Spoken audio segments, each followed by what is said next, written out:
Good evening, kings and queens, gentlemen and ladies. This is Refined Rose back with another video.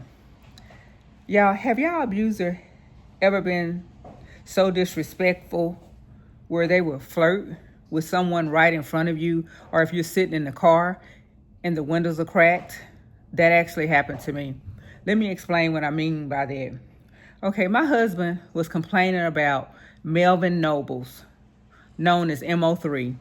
He grew up around, Melvin Nobles came after him. He grew up around Melvin Nobles' parents. And Melvin Noble, or M03 as y'all know him, his dad has a barber shop either in McKinney, Texas, or somewhere around McKinney where Melvin grew up at.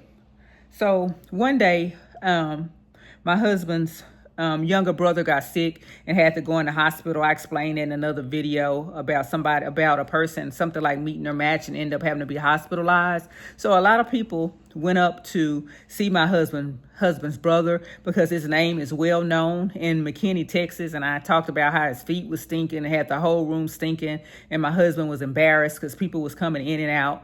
And my brother-in-law, his girlfriend, was sitting right up in there and knowing his feet was stinking and didn't wash his feet. And my husband was complaining about that. I digress. So M03, I don't know. It was one of his family members. For some reason, I want to say it was his mother, but she didn't realize it was dark when my husband went up there to see his brother. She didn't realize that I was sitting in the truck with the windows cracked. My truck, my disabled veteran plates on there. She just assumed because my husband had, when he was married to his first wife, they had so many cars when they were big in the dope game on the street before 32 of them was arrested.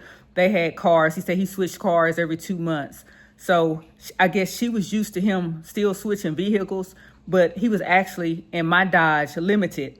And when she came down and saw my husband in the parking lot, she damn near jumped on him. She was so happy to see him. And like I said, it was a family members or Melvin's or M03.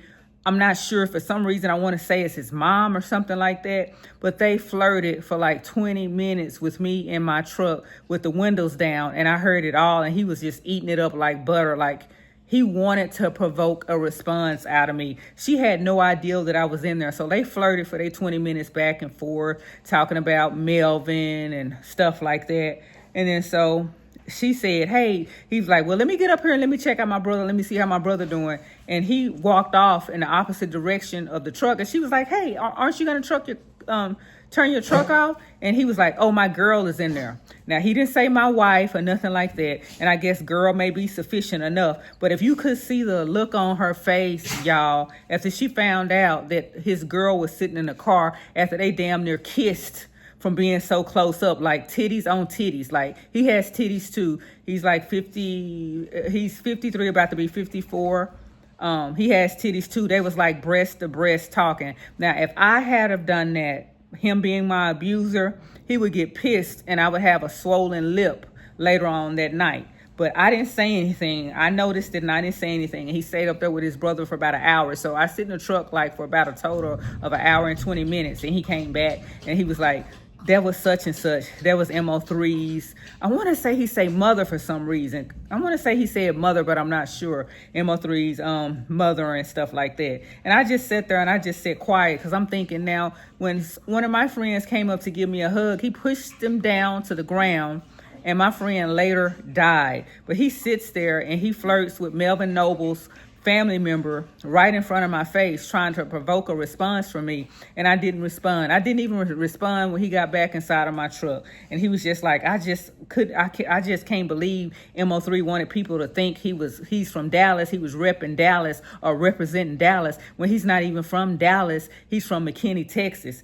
He was like, and just shaking his head to me. I don't understand. He was like, he was doomed to die anyway. I don't know why she all sad. The stuff that was coming out of his mouth, he was doomed to get shot. He said, that's messed up when somebody that's gay walks you down and shoots you on the highway and your girl tell the people that's looking to hurt you, they tell that he's gonna be at her location and gets him killed. He's like, that's messed up. He was so weak. He said, pussy. He said he was so weak behind pussy, it was easy to kill that ninja off. And before when he told me about that, about him knowing M03’s parents and him going to M03’s dad's barbershop, I was like, my condolences. He was like, no need. It was something that was probably going to be happen. It was something that was going to happen anyway, because Melvin didn't know how to keep his mouth closed. And I'm thinking, now you don't know how to keep your mouth closed either. You have loose lips. You're telling everybody's business, and those people that you have being your flying monkeys to attack me, they have no idea the information that I have on them that's inside of my mind that would never be erased, because he told me. And as soon as these flying monkeys messes up, he's going to turn on them. And if just say if I was stupid enough to get back with him, he's going to tell me all the stuff that they've been planning to do to me while we were separated. That's how loose his lips are. Y'all, I'm just saying, don't trust these abusers. Just don't trust them. Always keep your guard up. And if you want to leave, just make a safety exit plan so you can get out of that relationship alive. That's all I have for now. Refined Rose out. Bye for now.